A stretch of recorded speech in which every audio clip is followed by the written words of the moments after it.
What is so damaging in General Naravane's book that it cannot be referred to in public? By staying silent all this while and then suddenly getting agitated when it is brought up in Parliament, when Rahul Gandhi seeks to read out the excerpts, the government has only exposed itself to the charge that it has something to hide. Facing up to inconvenient questions is a test of true leadership.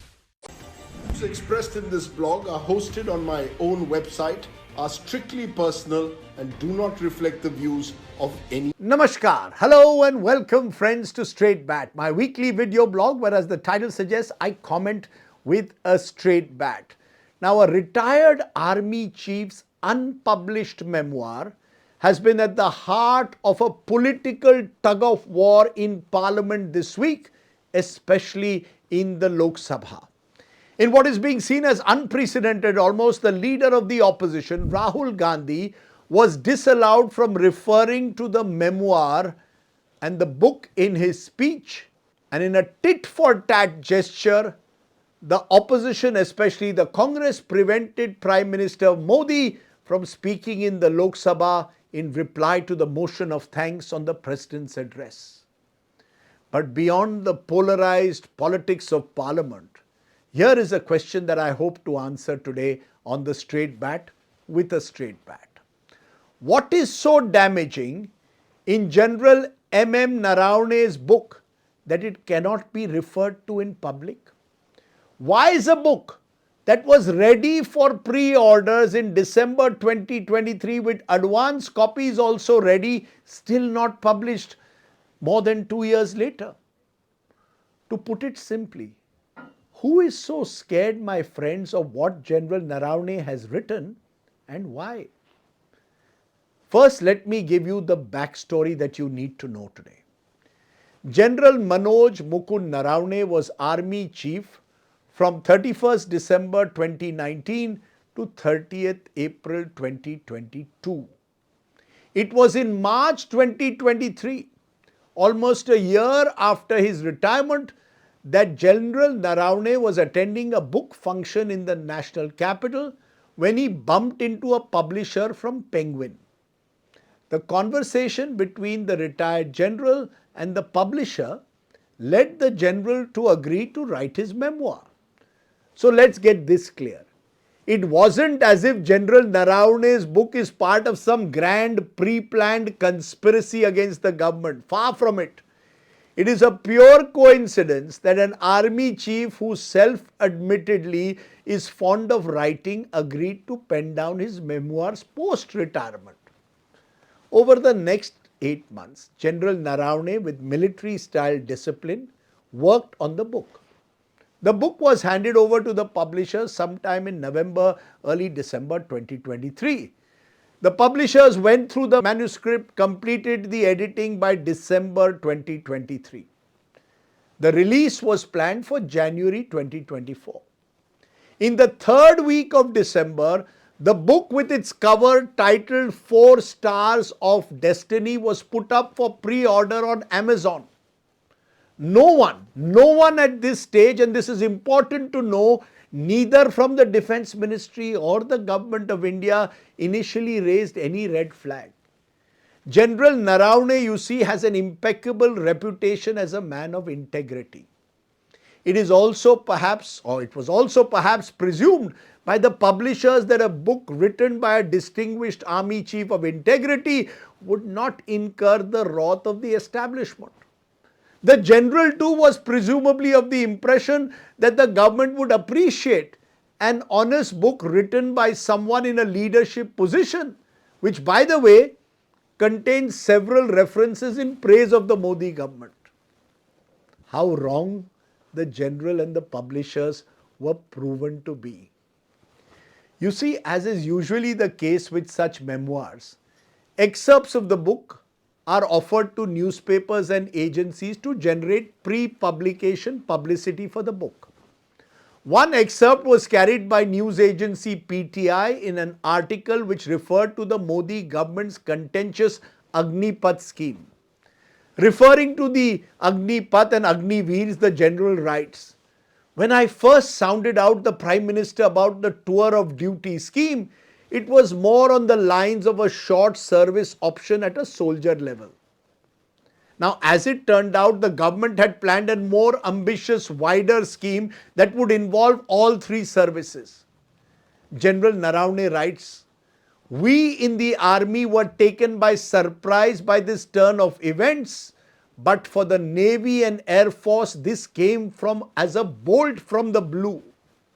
He also writes that the initial government plan was to provide a first year Agniveer an all-inclusive 20,000 rupees a month.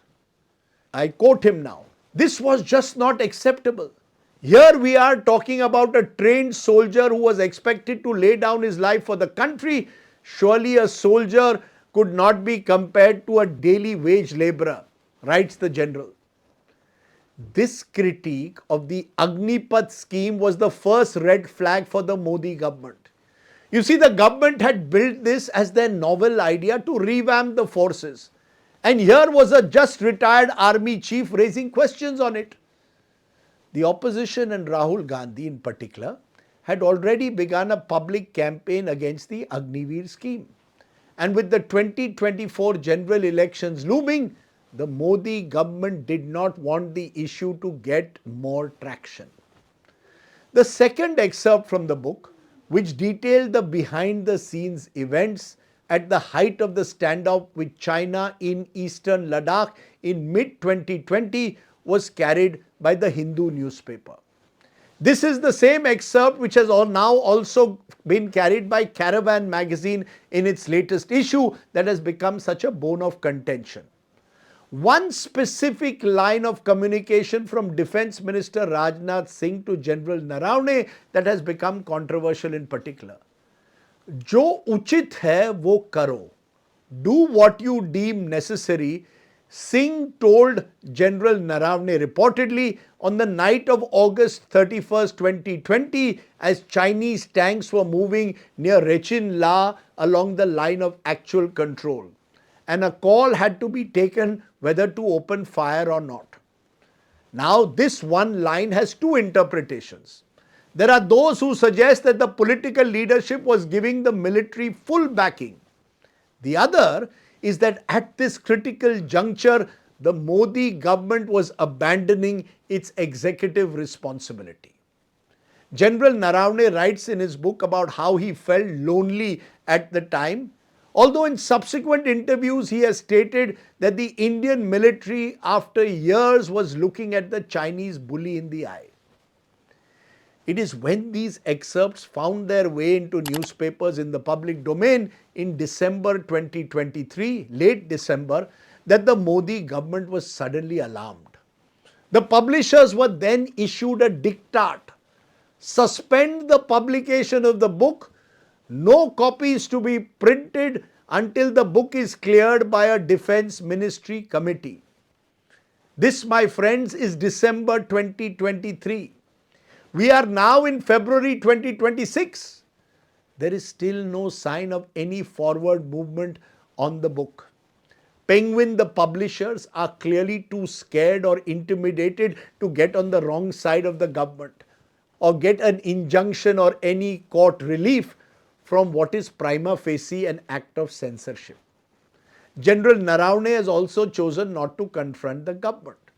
Instead, he has chosen to write last year a military thriller called The Cantonment Conspiracy, in which two officers from the National Defence Academy investigate a case of assault and murder in a garrison. The government has no problem with that. The government has no issue with a murder thriller, but they have one with a memoir. Now, Rahul Gandhi's decision to refer to the book excerpts carried in the latest Caravan magazine have come back to haunt the Modi government and unnerve it. Government sources say that publishing extracts of confidential conversations around military exercises violate the Official Secrets Act. This would be a dangerous precedent, Rajdeep ji. Tomorrow anybody can concoct facts and publish, a government minister argued with me. Rajnath Singh in Parliament went so far as to say that if the book was not allowed to be published as alleged, then why didn't General Naravane go to the court against it? Frankly, my friends, this is an astonishing response, especially from a seasoned and sober politician like the defense minister.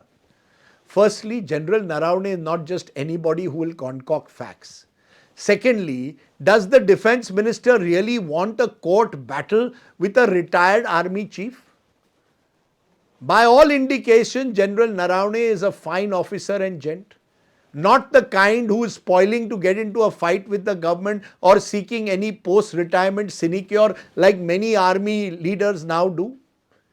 He has admirably stayed silent, even as the government has refused to make its mind clear on the book for more than 2 years now.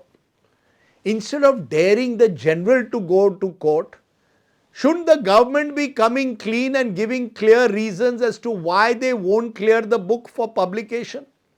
If they feel so strongly about the book and that it violates the Official Secrets Act, why don't they officially announce a ban on its publication in any form?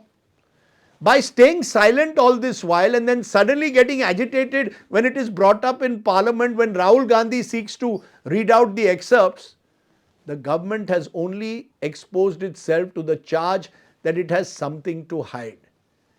May I also add here that at no stage has General Naravane denied any of these excerpts that have appeared. So prima facie they have been authenticated. Let me ask you this. Would the book expose the government's lal aankh, red eye muscular nationalism and the chappan ki chhati 56-inch pitch when it comes to dealing with China? Or would it allow for a much needed debate in Parliament on how India should deal with China going ahead? Or would it, as the government argues, lead to sensitive national security concerns being needlessly politicized in the public domain? I can only point out to history.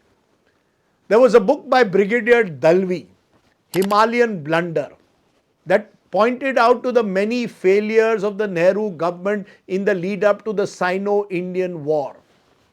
It was banned by the Indira government in the late 1960s and subsequently became available.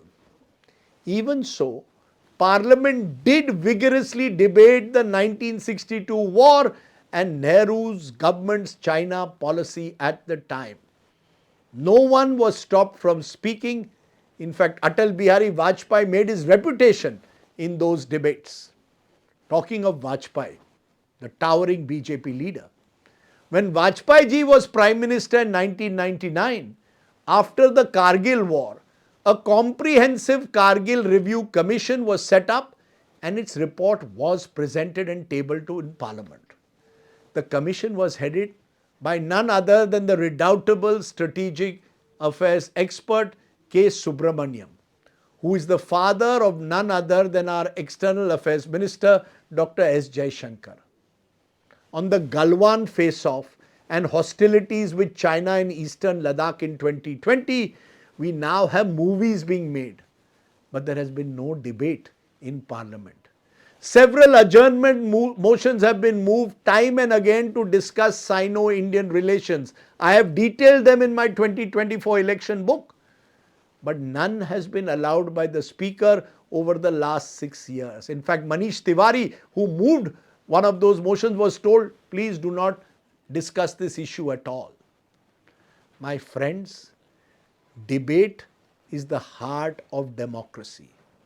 Facing up to inconvenient questions is a test of true leadership.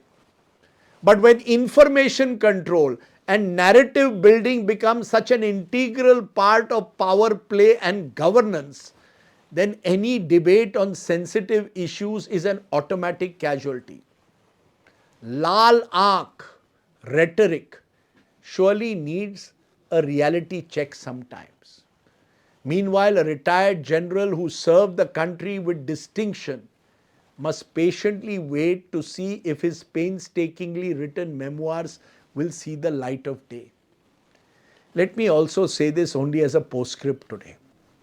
A friend has just gone and downloaded a PDF of the General Naravane book. Don't ask me how. But the truth is, in today's multimedia AI age, nothing can remain hidden for long. And please don't forget this. old book saying, the greater the controversy, the more a book is read. Think about it. That was the straight bat. Do of course subscribe to my YouTube channel for many more such videos. For now, stay well, stay safe. Jai Hind, Namaskar.